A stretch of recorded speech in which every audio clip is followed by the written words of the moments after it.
টিপকাণ্ড আর কি ওই যে ফার্মেটের হ্যাঁ হ্যাঁ আপনি বুঝে আছেন মানে কি আপনার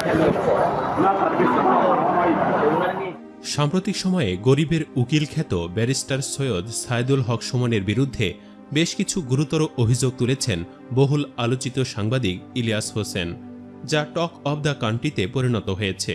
প্রথমে এ নিয়ে কথা না বললেও অবশেষে মুখ খুলেছেন সুমন সাহেব। নিজেকে আওয়ামী লীগের দালাল বলে পরিচয় দিয়ে ব্যারিস্টার সৈয়দ সায়েদুল হক সুমন বলেছেন এর বাহিরে যাওয়ার সুযোগ তার নাই। আসলে এ দুজনের মধ্যে হচ্ছেটা কি? সাংবাদিক ইলিয়াস হোসাইনকে অভিযোগ করেছেন, সুমন সাহেবই বা কি জবাব দিয়েছেন? তাদের মধ্যবর্তী হিসেবে সাধারণ জনতাই বা কি বলছেন? চলুন এই ভিডিওটিতে বিস্তারিত জানার চেষ্টা করা যাক। একসময় টিভি সাংবাদিক ও বর্তমান ইউটিউবার ইলিয়াস হোসেন, যিনি সম্প্রতি তার কিছু ভিডিওতে ব্যারিস্টার সৈয়দ সায়েদুল হক সুমনের বিরুদ্ধে বেশ কিছু অভিযোগ তুলেছেন, এমনকি কিছু গোপন ফুটেজও ভাইরাল করেছেন, যা নিয়ে তোলপাড় গোটা দেশ। অনেকেই মুখ ফিরিয়ে নিচ্ছে সুমন সাহেবের থেকে। এতদিন ভালো মনে করলেও ইলিয়াস হোসেনের অভিযোগ ও ফুটেজ দেখে এখন সমালোচনায় বিদ্ধ করছেন তার সমর্থকরাও। এই যখন পরিস্থিতি, তখন আর চুপ করে থাকতে পারলেন না সুমন সাহেব। টিপকাণ্ডে চাকরি হারানো পুলিশ কনস্টেবল নাজমুল তারেককে সহযোগিতা করতে চাননি এমন অভিযোগ নিয়ে সাংবাদিক ইলিয়াসের ভিডিওর জবাবে ফেসবুক লাইভ করেছেন তিনি বলেন, টিপকাণ্ড নিয়ে পুলিশের কনস্টেবল আমার কাছে এসেছিল, আমি নাকি তাকে দূর দূর করে বিদায় করে দিয়েছি, আমি নাকি বিরাট একটা অপরাধ করেছি।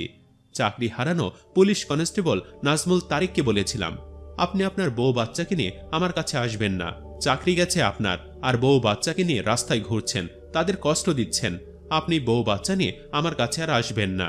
তবে সুমন সাহেবের এমন কথা শুনে আরও তেলে বেগুনে ফুলে উঠেছেন অনেকে।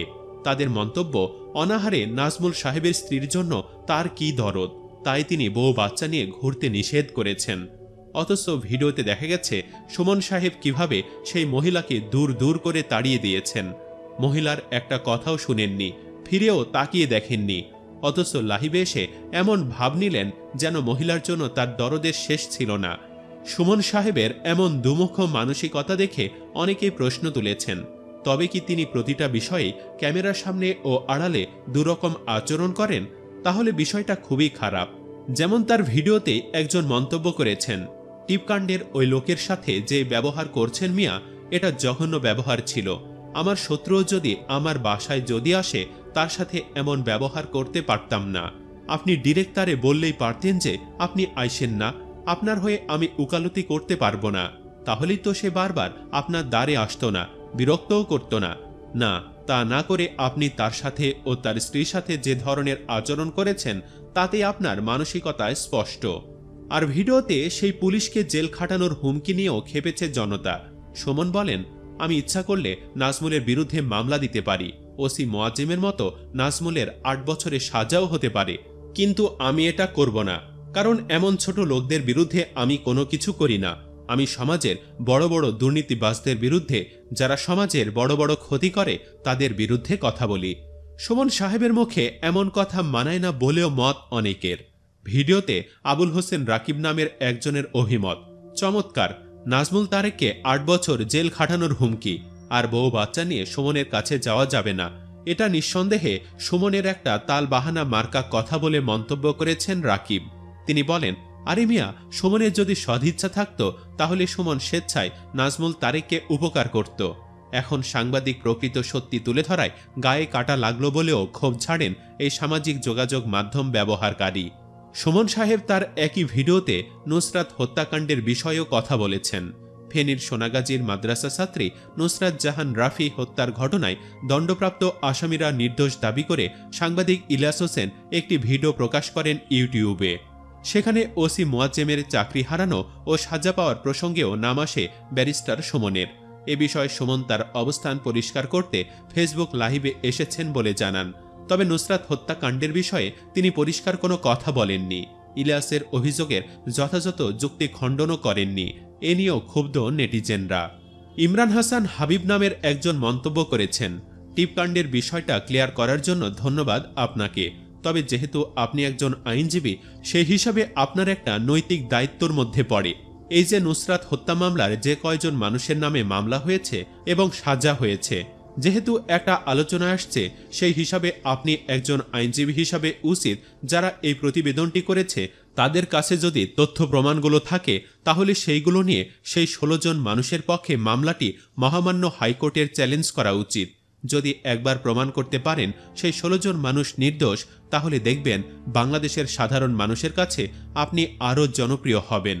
উনার কথা একেবারে ফেলনা নয়। যেহেতু ইলিয়াস হোসেন কিছু তথ্য প্রমাণ হাজির করেছেন সেই 16 আসামির পক্ষে, সেহেতু সুমন সাহেব সেগুলো সাদরে গ্রহণ করতেই পারেন। আমরা ভারতীয় টিভি সিরিয়াল আদালতের কেডি পাঠককেও ভুল করতে দেখি, পরে তিনি সংশোধনও করেন। তাই সুমন সাহেবেরও নতুন করে ভাবা উচিত বলেও মন্তব্য করছেন অনেকে। তবে এসব নিয়ে স্পষ্ট কোনো কথা বলেননি সুমন সাহেব। তবে সমালোচকদের সাথে সুর মিলে নিজেকে আওয়ামী লীগের দালাল বলতে দ্বিধাবোধ করেননি। ব্যারিস্টার সুমন আরও বলেন, বঙ্গবন্ধু থেকে শুরু করে কোনো ভালো মানুষকে তো আপনারা বাঁচিয়ে রাখেন নাই।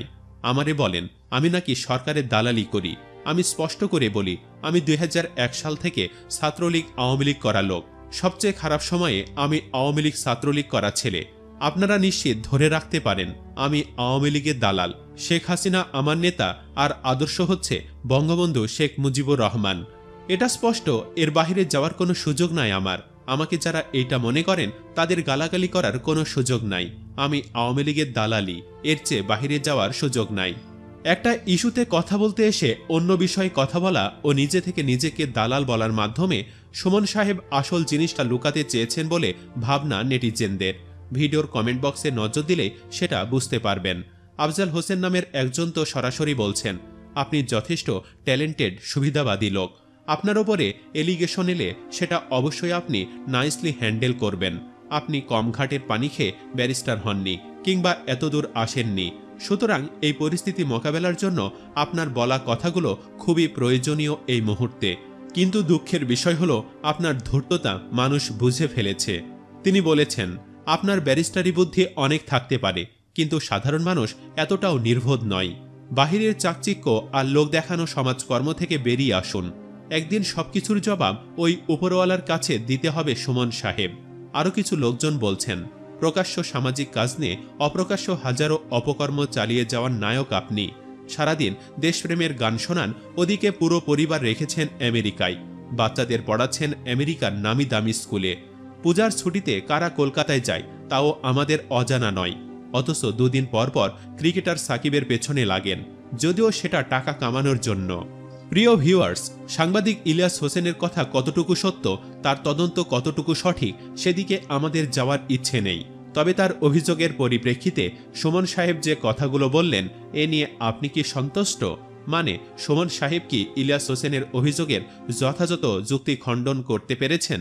ইয়েস অথবা নো লিখে জানিয়ে দিন আপনার রায়। সেই সাথে ভিডিওটিতে একটি লাইক দিন এবং বেশি বেশি শেয়ার করে অজানা এই তথ্য সবাইকে জানার সুযোগ করে দিন। আর আপনি আমাদের চ্যানেলটি এখনও সাবস্ক্রাইব করে না থাকলে সাবস্ক্রাইব করে আমাদের সাথেই যুক্ত থাকুন। ধন্যবাদ।